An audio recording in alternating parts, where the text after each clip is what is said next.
The curious political phenomenon of a government with a landslide majority but a vanishing mandate is something that we're beginning to see. Keir Starmer, once hailed as a figure of forensic clarity, now presides over a febrile, confused and increasingly factional administration. And central to this malaise are two men, Morgan McSweeney, the party strategist of mythological stature, and Lord Maurice Glassman, the philosopher peer, whose alliance with Nigel Farage defies both political logic and party loyalty.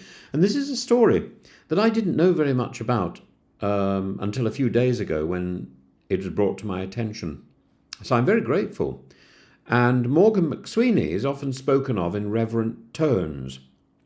The man who allegedly routed the BNP in Barking, who vanquished Liz Kendall's defeat into a learning curve and conjured Labour's 2024 victory from the ashes of Conservative incompetence. But interrogate that mythology. In Barking and Dagenham in 2010, McSweeney's supposed masterstroke was to pivot Labour messaging to crime and patriotism, yet the BNP vote actually increased.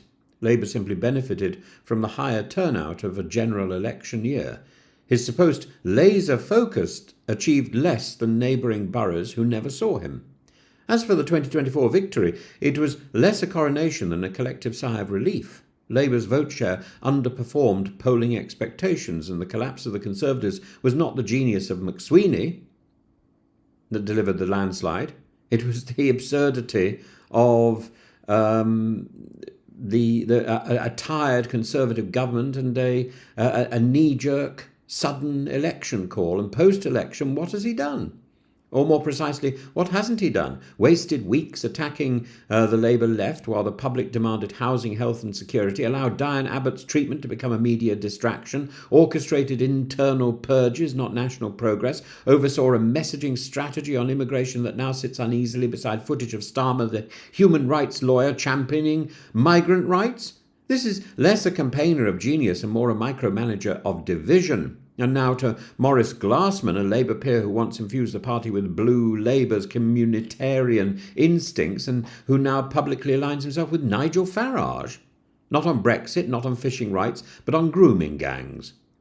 The scandal of child exploitation and the institutional failures around it demand serious forensic accountability. But Glassman, a member of the Labour peerage, has chosen to champion his cause through alignment with Farage, a populist who has long blurred the line between legitimate grievance and racial scapegoating. This is not just a crossing of party lines, it's a crossing of political Rubicons.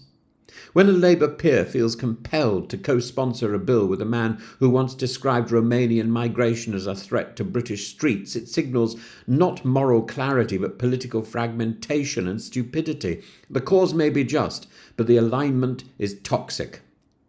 And it lays bare the confusion at the heart of Starmer's Labour. If the party cannot even hold its own lords in line, what moral authority does it have to govern?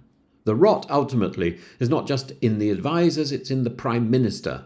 What does Keir Starmer actually believe? He campaigned as the heir of Corbynite economic justice, only to discard it with contempt. He promised honesty, yet evades scrutiny with managerial platitudes. He's pulled one way by McSweeney's obsession with triangulation and the other by Glassman's flirtation with Farageism.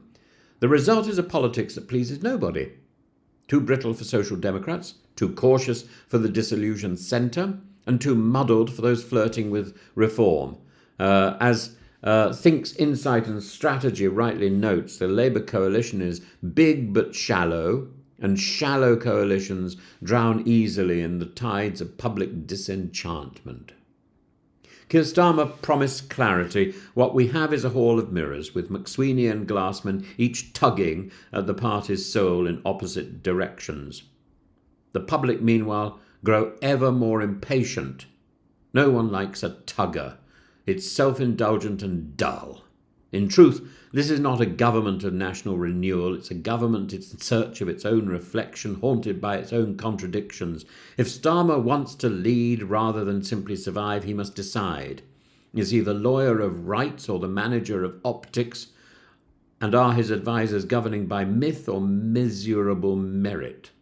Until then, we must endure a Labour government that governs not with purpose but with uncertainty. that governs by looking over its shoulder to see what people on the far right are doing.